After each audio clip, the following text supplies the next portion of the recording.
Hey, Brian from Garage Mahal. Today I have a heat press machine from VEVOR. Just to give you an idea of the size of the box. So it's a little heavy, but one person kind of manageable. So let's open up and see everything that we get inside.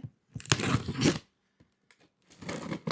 know there was a bunch of accessories to this, so I'm curious to see everything that we actually do get.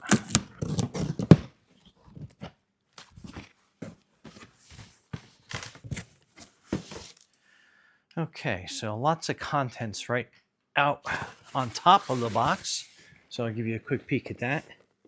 So that is the instruction manual. So we'll put that off onto the side. And then let's start pulling out all these accessories.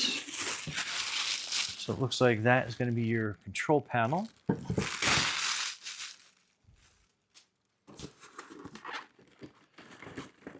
then this looks like a bunch of different pieces of parts. That's like a rounded part. Two rounded pieces.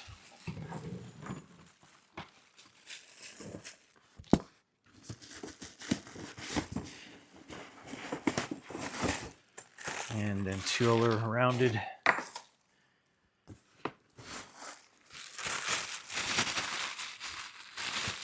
Looks like two pieces of foam. A bunch of other little minor accessories. So that is that. And that is the foam cover. And then that looks like the heat press part of the machine itself. And I think I can handle getting this out on the side.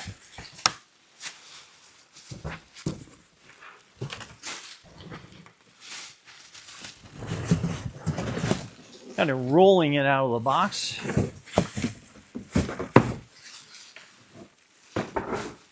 Okay.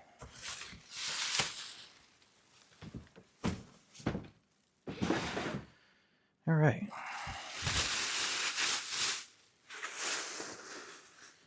So here is the main part of the press. And sorry about all the noisy plastic.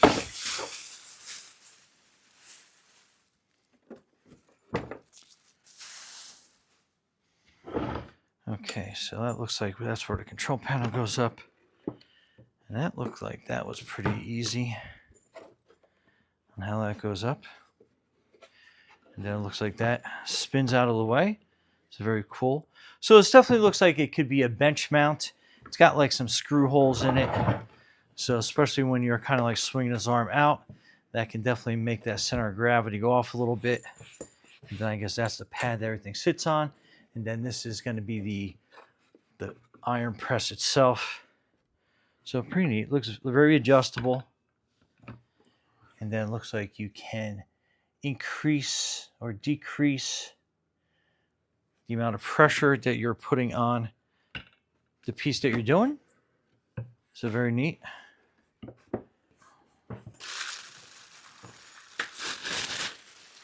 Let's get each one of these pieces out.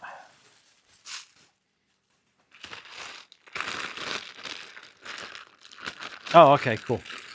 So it comes with suction cups. So that's something that I just kind of neglected. So for the base, comes with a couple extra screws, it looks like. Then here's your power cord.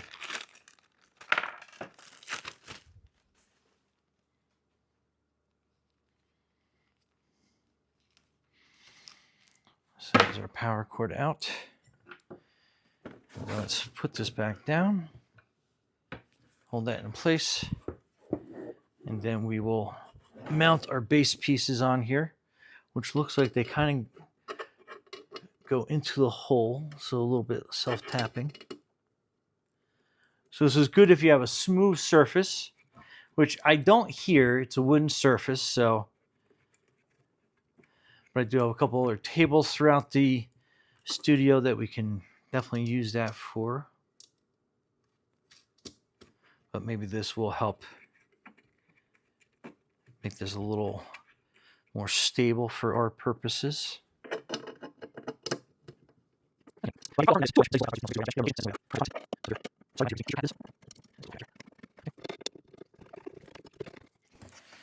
we'll put that back down like that.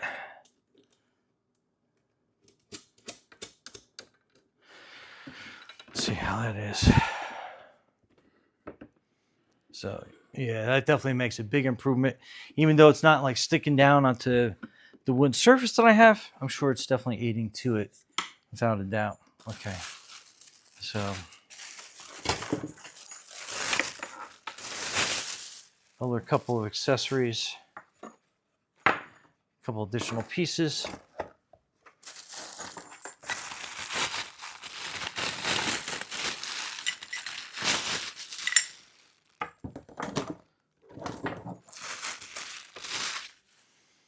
Okay, so this is your control panel. And it looks like it just kind of sits there on the hooks. And then you have,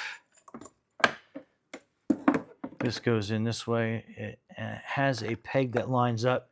So there's only one way you can put that. And we'll seat that. And then put these little screw down. And I'll give you some close-up views of this after we have everything set up and running. Then this is your power cord. So pretty decent length. That's probably maybe about 6 foot. And then that goes back in here. That plugs in. And then we will plug that into our power source over there. And I think we are basically about ready to go. Make sure there's no protective film on this. It doesn't look like there is. So that's good. And then again, okay, so that is like the mug configuration. So it's the main machine configuration. Then that is like going to be your, how you do your mugs. Cup press. Then it gives you the parts list.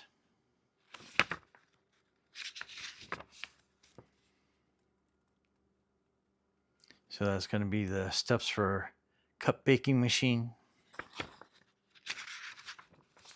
Then the operation.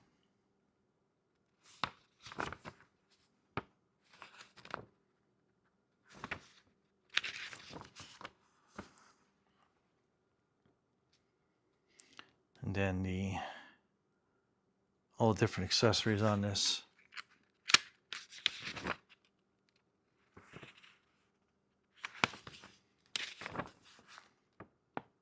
Okay.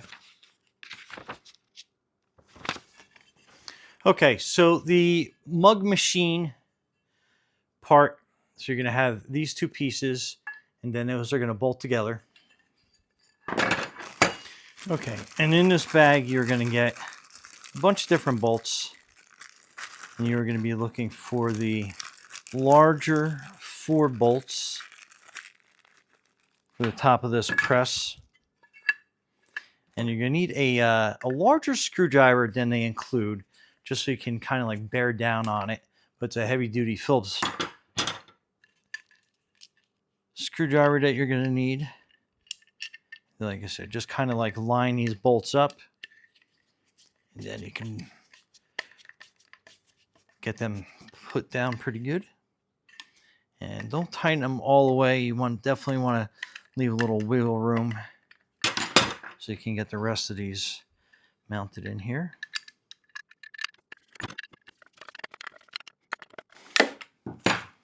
Okay, so that's going to be your push device. That's how that's set up. Then these pieces that kind of look like a sleigh, there's 2 of them.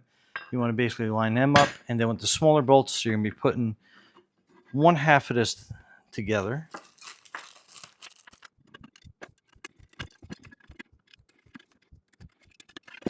So far, that's what you're looking at. Then these little rods are going to go down here at the bottom.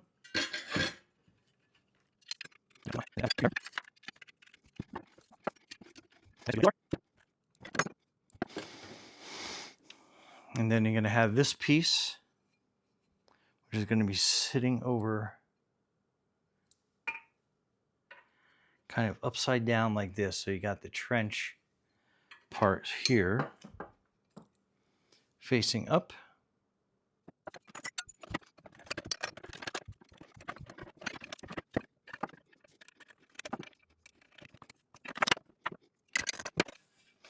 Okay, so it should kind of look like this. We haven't bolted this down yet, but we will. And I kind of wanted to get this frame in here. So see how you have all those holes.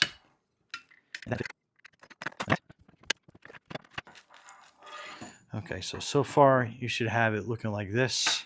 And let's put some more screws in. Okay, so you got to kind of line this screw up in this middle piece here. And then this will screw this back so you can adjust the tension. But you're primarily pulling that back so you can line these two bolt holes up here. And again, I will bring this closer once everything is assembled so you can kind of see how it all goes together.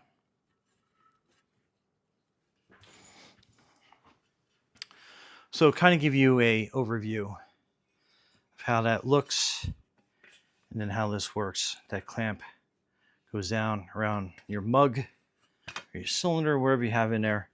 And then, like I said, this piece right here, my hands are in the way, but that will help you line up. And this was a little tricky to start, so just be careful. And then on this side, the orientation is so you have this power cord hanging off the end. So it's kind of unclear what side it goes on, but obviously it goes this way. So when you are pushing this together, that is free to move. But that is your cylinder and your mug piece. Also, these kind of sit in here without any nuts on them. They're just kind of like floating in there. So to make a better grip, so they move around a little bit. And then this end would obviously hook into your control panel here. So you disconnect the iron from that, and then that is that piece. And then you can use this in there for smaller pieces. Then this would be your hat accessory, or one of the accessories for the hats. And then again, these pieces you can also put in for irregular shaped objects. So it does a lot. So this is going to be the configuration to do your hats. So basically you can take the top press off, and then you can mount the cap press at the bottom, and then the iron part at the top. Kind of give you an idea of how that looks. Okay, so how this works is you turn the side switch on. Now, there's a little bit of a glare, but I'm going to explain it as best as I can. So hopefully you can see through it. But you basically want to hit setup, and this is going to be your set temperature. So hopefully you can see that change. Decals I'm going to use is going to be 310. Then next you're going to choose how long. So it's going to be 15 seconds, so you can do your time however long you want. So we'll set it for 15. Then next is going to choose centigrade or Fahrenheit, and then you change it simply by, Fahrenheit is going to be on the time side. Center is going to be centigrade. So we'll set it for that. And then hit it back, and then you'll see your temperature start going up slowly. Actually, kind of rapidly. And then the time. So once it hits 310, we'll be ready and set to go.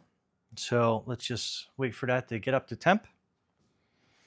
Okay, and as you're approaching the set temperature, you're going to hear it click on and off because it's trying to slow down the heating element. So now we're at 310. We got the countdown set for 15. So we're going to swing this out of the way.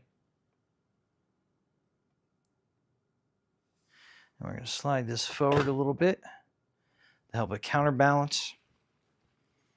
And then we are going to put our test t-shirt on here.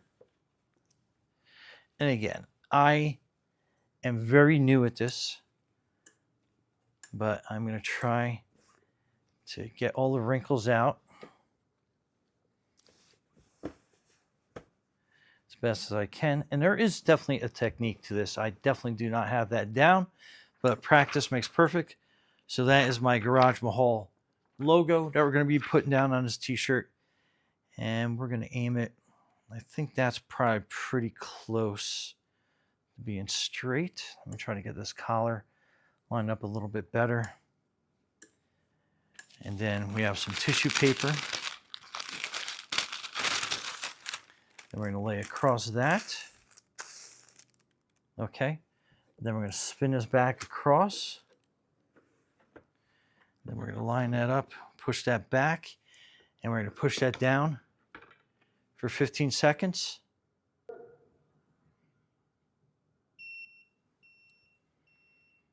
And that's done. So we'll lift up on this. We'll swing this out of the way. I'll take our tissue paper off. And then we'll take this decal off. We'll wait for it to get cool to the touch. So we're not quite there yet. They say wait about 30 seconds or so. All right, still a little warm.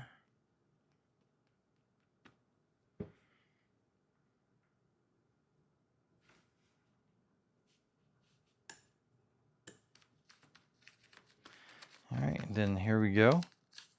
Just peel that back.